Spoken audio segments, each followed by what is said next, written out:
చంద్రబాబును రాయలసీమ ద్రోహిగా వైఎస్ఆర్సీపీ నేత మాజీ ఎమ్మెల్సీ గడికోట శ్రీకాంత్ రెడ్డి అభివర్ణించారు.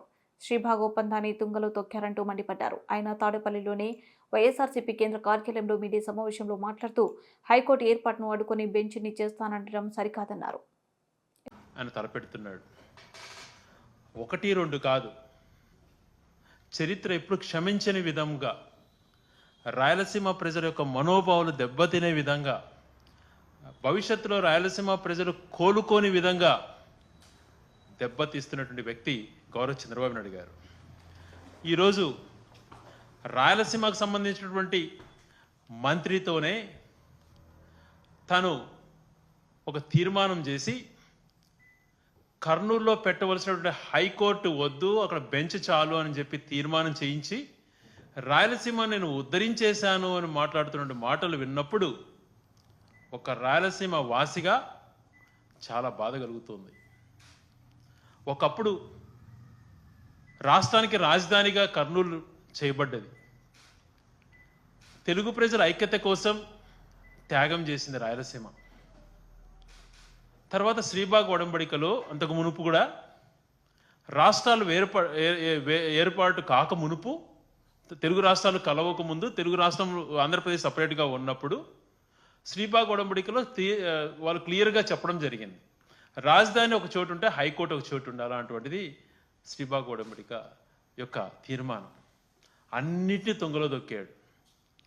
రావాల్సినటువంటి మేలు జరుగుతున్నటువంటి మేలు చేసిన వ్యక్తుల్ని తను వాళ్ళకు చరిత్రలో పేరు వస్తుంది అని తలచి వాళ్ళని దెబ్బతీసేదానికో, తర్వాత అయితే రాయలసీమ ప్రజలపై ఉన్నటువంటి ద్వేషమో తెలియదు, కానీ అంచెలంచెలుగా దాన్ని రాయలసీమ ప్రాంతాన్ని సర్వనాశనం చేసే ప్రయత్నం చేస్తున్నాడు. ఈరోజు హైకోర్టు పెడుతుంటేనే ఏముంటాయి, 4 టేబుల్ వేస్తారన్న మాట మాట్లాడావు. మరి బెంచ్ ఇస్తే ఆ 4 టేబుల్ కూడా ఉండవు కదా చంద్రబాబు నాయుడు గారు. ఎందుకు మీరు ఇంత ద్రోహం తలపెడుతున్నారు?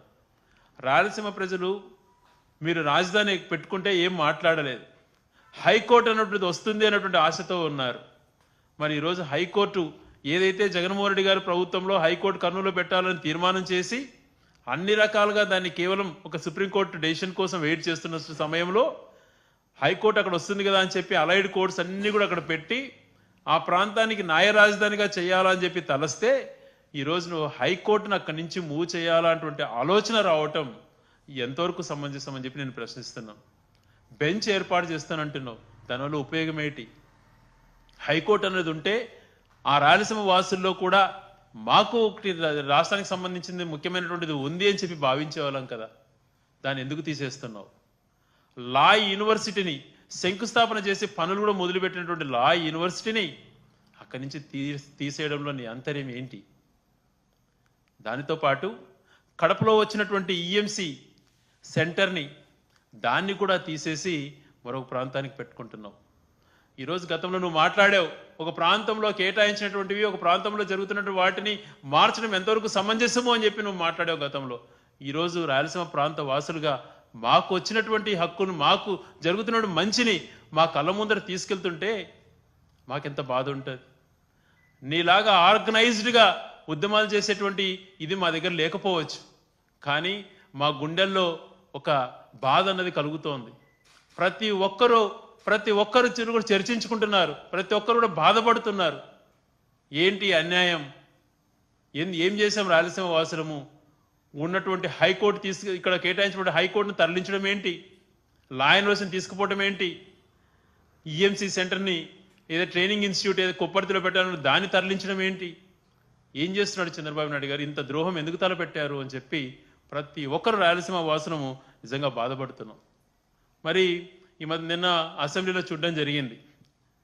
చంద్రబాబు నాయుడు గారే రాయలసీమకు సంబంధించిన హెచ్ఎన్ఎస్ఎస్ జిఎన్ఎస్ఎస్ డిజైన్ చేశానని చెప్పుకుంటూ తనే సృష్టించి తనే పూర్తి చేశానని మాట్లాడుతుంటే చాలా నవ్వొస్తూ ఉంది.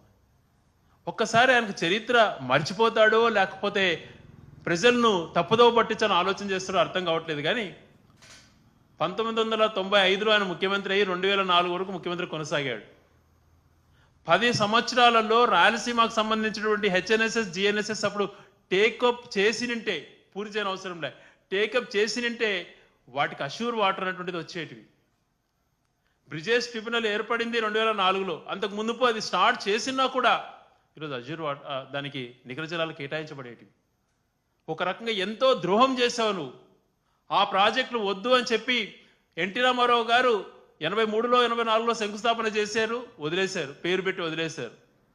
95లో ఎన్టీ రామారావు గారిని దగ్గర నుంచి బలవంతంగా నువ్వు అధికారాన్ని లాక్కున్న తర్వాత 2 సార్లు శంకుస్థాపన చేశాడు ఒక టర్మ్లోనే. ఈ ప్రాజెక్టు 40 టీఎంసీలకు కుదరదు హెచ్ఎన్ఎస్ఎస్, ఇది 5 టీఎంసీలు చేస్తే చాలు, కేవలం త్రాగునీటి అవసరాలకే చాలు అని చెప్పి జీవో ఇచ్చి ఆ రోజు శంకుస్థాపన చేశావు. మర్చిపోయాడు చంద్రబాబు నాయుడు గారు.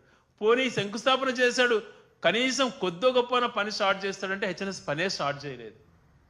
అదే రకంగా జిఎన్ఎస్ఎస్కి సంబంధించింది కూడా అది గ్రావిటీతో పోయేది. గండికోటను 28 టీఎంసీలకు పెంచాలంటే ఆ ప్రాజెక్టు అవసరం లేదు, దాన్ని చేయాల్సిన పని లేదు.